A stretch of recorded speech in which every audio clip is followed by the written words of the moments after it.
चांद पर अंगद की तरह पांव जमाए अपने लैंडर विक्रम ने बीती रात एक और करिश्मा कर दिखाया है। जी हां दोस्तों, चंद्रयान 3 ने 23 अगस्त को चांद के दक्षिणी हिस्से में लैंड किया था। इसके बाद चंद्रयान 3 का रोवर प्रज्ञान लैंडर विक्रम से बाहर आया। दोनों 14 दिन तक लगातार चांद की सतह से डाटा भेजने के बाद 4 सितंबर को स्लीप मोड में चले गए थे, यानी इसरो ने दोनों के सभी उपकरण बंद कर दिए थे। इसरो के वैज्ञानिक रोवर और लैंडर को स्लीप मोड में डाल रहे थे, लेकिन तभी अचानक से ही चांद की सतह पर खड़ा लैंडर विक्रम किसी हेलीकॉप्टर की तरह चांद की सतह पर उड़ने लगा। लैंडर विक्रम का ये नजारा देख इसरो के वैज्ञानिक भी हैरान रह गए। इसरो ने इसका वीडियो भी शेयर किया है, जो हम आपको आगे दिखाने वाले हैं। इसरो के वैज्ञानिकों को उम्मीद भी नहीं थी कि लैंडर विक्रम के साथ ऐसा भी कुछ हो सकता है। स्लीप मोड में जाने के बाद विक्रम लैंडर के साथ क्या हुआ और अब विक्रम लैंडर और प्रज्ञान रोवर किस हालत में है, आपके मन में उठ रहे हर सवाल का जवाब मैं आपको इस वीडियो में देने वाली हूं, तो बने रहें आप मेरे साथ इस वीडियो में अंत तक। लेकिन आप एक देशभक्त की तरह इस वीडियो को लाइक कर इसरो के वैज्ञानिकों के लिए कमेंट में जय हिंद जरूर लिखते। दरअसल दोस्तों, 23 अगस्त को चंद्रयान 3 ने जब चांद की सतह पर लैंड किया था, तब पूरी दुनिया ने चांद के दक्षिणी ध्रुव को पहली बार देखा था। इससे पहले पूरी दुनिया चांद के इस भाग से अनजान थी। अमेरिका और रूस ने जो अपने अंतरिक्ष यात्री और मून मिशन भेजे थे, वो सब चांद के उत्तरी ध्रुव पर ही लैंड कर गए। भारत को छोड़कर किसी भी देश ने यहाँ पर आज तक कदम नहीं रखा है। इसके पीछे बहुत रहस्य छुपे हुए हैं। चांद के दक्षिणी ध्रुव की सतह बहुत ही डरावनी और भयानक रहस्यों से भरी पड़ी है। अमेरिका के अंतरिक्ष यात्री नील आर्मस्ट्रॉन्ग ने भी कहा था कि दक्षिणी ध्रुव पर कुछ रहस्य ऐसे है जिससे अभी तक मानव अनजान है। उन्होंने साफ तो नहीं बताया, लेकिन शायद उनका इशारा एलियंस की तरफ था। लेकिन भारत ने तो अपना चंद्रयान चांद के दक्षिणी ध्रुव पर सफलतापूर्वक उतार दिया है, वह भी एक बार नहीं बल्कि दो बार। दरअसल 14 दिनों तक चांद की सतह पर परीक्षण करने के बाद विक्रम लैंडर और प्रज्ञान रोवर को इसरो के वैज्ञानिक स्लीप मोड में डाल रहे थे। इसी दौरान विक्रम लैंडर के साथ ऐसी घटना हुई कि 14 दिनों से चांद की सतह पर एक जगह बैठा लैंडर विक्रम अचानक ही उड़ने लगा। इसरो ने वीडियो भी शेयर किया जिसमें विक्रम चांद की सतह पर उठता दिखाई दे रहा है। अब हम बात करते हैं कि विक्रम लैंडर के साथ ऐसा क्या हुआ जिससे वह उड़ने लगा। दरअसल दोस्तों, 23 अगस्त को चांद की सतह पर सूरज निकला था, जो अब ढलने लगा है और अब वहां पर रात होने वाली है। आपको बता दूं कि चार्ट पर धरती के 14 दिनों के बराबर लगातार सूरज निकला रहता है। चंद्रयान 3 के विक्रम लैंडर और प्रज्ञान रोवर में भी पावर जनरेट करने के लिए बैटरी लगी हुई है, जो सोलर पैनल से चार्ज होती है। इतने दिनों तक चांद पर सूरज निकला हुआ था और उसकी किरणों से सोलर पैनल द्वारा बैटरी चार्ज हो रही थी, जिससे रोवर प्रज्ञान और विक्रम लैंडर लगातार चांद पर रोज नए नए रहस्यों से पर्दा उठा रहे थे। रोवर प्रज्ञान ने विक्रम लैंडर से निकलने के बाद 10 दिनों में 100 मीटर से अधिक की दूरी तय की है। इस 100 मीटर की दूरी में ही रोवर ने चांद की सतह से ऐसे राज खोल दिए हैं जिनको देखकर दुनिया भी हैरान है। रोवर प्रज्ञान ने चांद की सतह पर ऑक्सीजन तक की खोज कर ली है।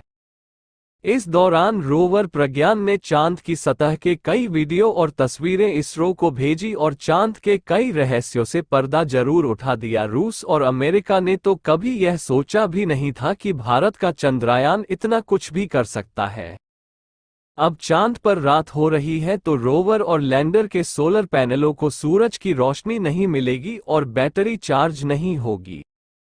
इसलिए इसरो के वैज्ञानिकों ने रोवर प्रज्ञान के सभी उपकरणों को बंद करके चांद की सतह पर एक जगह पार करके छोड़ दिया है। इस समय लैंडर विक्रम से रोवर प्रज्ञान 100 मीटर की दूरी पर खड़ा है। रोवर को स्लीप मोड में डालने के बाद जब इसरो के वैज्ञानिक लैंडर विक्रम को भी स्लीप मोड में डालने लगे, तो लैंडर विक्रम ने एक और करिश्मा कर दिखाया है। जी हाँ, किसी हेलीकॉप्टर की तरह उसने चांद पर उड़ते हुए एक बार फिर सॉफ्ट लैंडिंग की है। दरअसल अभी विक्रम लैंडर में काफी फ्यूल है और बैटरी भी फुल चार्ज है। रात को 2 बजे जब विक्रम को स्लीप मोड में डाला जा रहा था तब देखा कि उसकी सभी बैटरी फुल चार्ज है। ऐसे में वैज्ञानिकों ने एक नया प्रयोग करने की सोची, विक्रम के थ्रस्ट ऑन कर दिए जिसकी वजह से वह हवा में उड़ा। उसे 40 सेंटीमीटर तक उठाया गया। इसके बाद 40 सेंटीमीटर दूरी पर जाकर लैंड करा दिया गया। यह एक तरह से चांद की सतह पर दोबारा लैंडिंग कराना जैसा था। सिर्फ 2 मिनट में हुए इस प्रयोग ने इसरो के लिए भविष्य के कई रास्ते खोल दिए। अभी जो आप वीडियो स्क्रीन पर देख रहे हैं जब इसरो ने शेयर किया है, जिसमें आप विक्रम को हवा में उड़ते साफ देख सकते हैं। खास बात यह कि जब चंद्रयान 3 को चांद पर भेजा गया था तो वैज्ञानिकों ने सोचा भी नहीं था कि अपना विक्रम लैंडर एक बार नहीं बल्कि 2 बार चांद की सतह पर सॉफ्ट लैंडिंग करेगा। महत्वपूर्ण बात यह है कि इस एक्सपेरिमेंट के आधार पर इसरो अब आगे के मिशनों में जाम से धरती पर वापस यान को ला सकेगा। फिलहाल टेस्ट सफल रहा और इससे वैज्ञानिक काफी खुश हैं। लैंडर विक्रम की यह उड़ान इसरो के लिए यह इस तरह काम आ सकती है जैसे अगर भविष्य में चांद पर मानव मिशन भेजा जाए या कोई ऐसा मिशन भेजा जाए जिससे चांद के सैंपल लेने हो तो एक जगह से दूसरी जगह पर लैंडर को पहुंचाया जा सकता है। स्लीप मोड में जाने से पहले विक्रम की इस सफल उड़ान ने दुनिया को एक बार फिर चौंका दिया है। इस उड़ान के बाद इसरो के वैज्ञानिकों ने विक्रम लैंडर को भी स्लीप मोड में डाल दिया है। दोस्तों, अब आपके मन में ये सवाल उठ रहा होगा कि अब चंद्रयान 3 का क्या होगा? क्या वो चांद की सतह पर ऐसे ही सोए रहेंगे? 14 जुलाई को लॉन्च हुआ मिशन चंद्रयान 3 23 अगस्त को चांद पर लैंड हुआ था। अब इसका वक्त खत्म हो गया है क्योंकि चांद पर रात होने लगी है। अब 14 दिन बाद फिर चांद के साउथ पोल पर 22 सितंबर को दिन होगा और सूरज की रोशनी रोवर और लैंडर पर पड़ेगी। जब सूरज की रोशनी रोवर के सोलर पैनल तक पहुंच जाएगी तो इसरो के कंट्रोल रूम में बैठे वैज्ञानिक उसे सिग्नल भेजेंगे।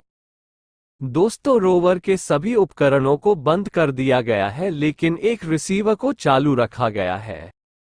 ये रिसीवर 22 सितंबर को इसरो के द्वारा भेजे गए सिग्नल को अगर रिसीव कर लेते हैं तो इनके फिर से जागने की संभावना है। दोस्तों, चांद की सतह पर रात के समय तापमान माइनस में 200 डिग्री सेल्सियस तक चला जाता है। इतनी ज्यादा ठंड में रोवर और लैंडर के उपकरणों के खराब होने का डर बना हुआ है।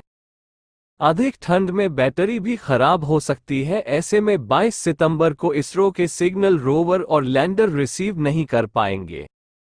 इसरो के वैज्ञानिकों को उम्मीद है कि ये दोनों एक बार फिर जाग जाए और दोनों को काम करने के लिए 14 दिन अधिक मिले। अगर ऐसा नहीं होता है तो विक्रम और प्रज्ञान हमेशा ही चांद के शिव शक्ति पॉइंट पर मौजूद रहेंगे। अगर रोवर प्रज्ञान और लैंडर विक्रम 22 सितंबर को एक बार फिर जाग जाते हैं तो अगले 14 दिनों तक फिर से चांद पर रिसर्च करना शुरू कर देंगे। इस समय रोवर प्रज्ञान और लैंडर विक्रम चांद की सतह के सबसे डरावने दक्षिणी ध्रुव पर गहरी नींद में सो रहे हैं। उनका कोई भी उपकरण काम नहीं कर रहा है और न ही इसरो से उन्हें कोई सिग्नल भेजा जा रहा है।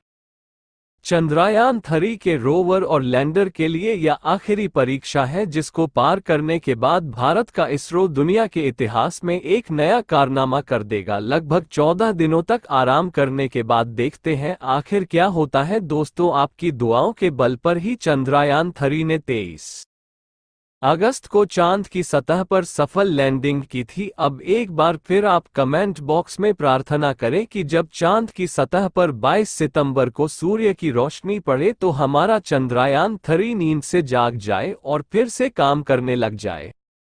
इसरो के वैज्ञानिकों की मेहनत के लिए जय हिंद लिखना न भूलें। अभी तक अगर आपने इस वीडियो को लाइक नहीं किया है तो लाइक जरूर करते और यह जानकारी अपने दोस्तों के साथ भी शेयर करते। आज के इस वीडियो में बस इतना ही। मिलते हैं जल्द ही अगले नॉलेज एबल और चंद्रयान 3 के नए अपडेट के साथ। तब तक के लिए आप इस चैनल को